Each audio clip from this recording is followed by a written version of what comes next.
Assalamualaikum warahmatullahi wabarakatuh.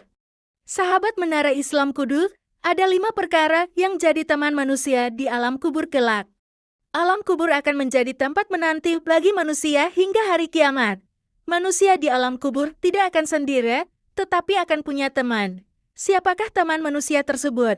Terima kasih yang sudah subscribe, like, dan komen. Semoga sahabat sehat selalu dan murah rizki. Alam kubur atau alam barzah merupakan perbatasan antara dunia dengan akhirat.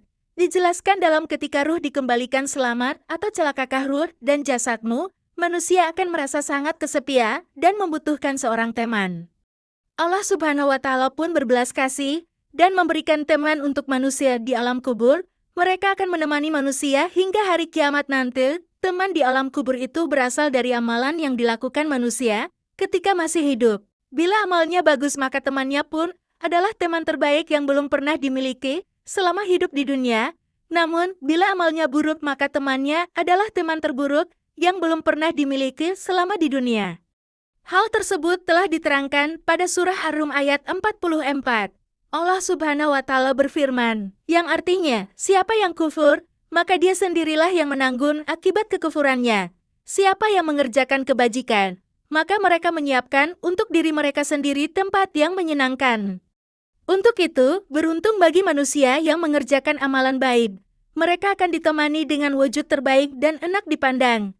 Bahkan terdapat sebuah riwayat yang mengatakan ada 5 teman yang akan melindungi orang-orang beriman dari siksa kubur. Rasulullah Shallallahu Alaihi Wasallam menjelaskan bahwa amal saleh dapat menemani dan menjaga seseorang dalam kuburnya.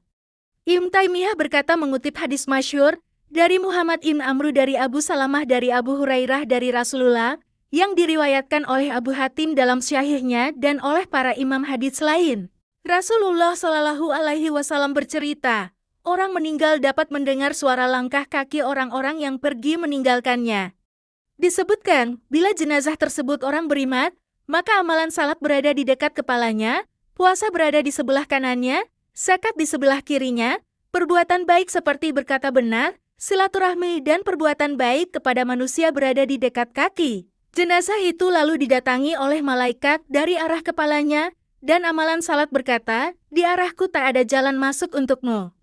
Kemudian ia didatangi dari sebelah kanan, maka puasa berkata, di arahku tak ada jalan masuk untukmu. Kemudian ia didatangi dari sebelah kiri, maka zakat berkata, di arahku tak ada jalan masuk untukmu.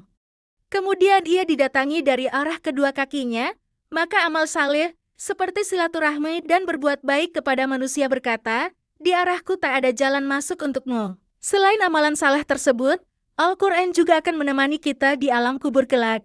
Terdapat sebuah kisah orang ketika di alam kubur nanti akan ditemani Al-Quran yang ia baca semasa hidupnya. Isa bin Muhammad Al-Makki bercerita, ia melihat Abu Bakar bin Mujahid dalam mimpi sedang membaca Al-Quran. Ia pun bertanya, wahai tuanku, engkau sudah wafat, tetapi masih membaca Al-Quran. Abu Bakar bin Mujahid menjawab, dahulu, aku berdoa kepada Allah Subhanahu wa Ta'ala setiap usai salat dan setiap kali menghatamkan Al-Quran, agar Allah menjadikanku termasuk orang yang membaca Al-Quran dalam kuburnya. Berdasarkan kedua riwayat di atas, ada beberapa amal saleh yang akan menemani dan menjaga muslim dari azab atau siksa kubur dari segala arah.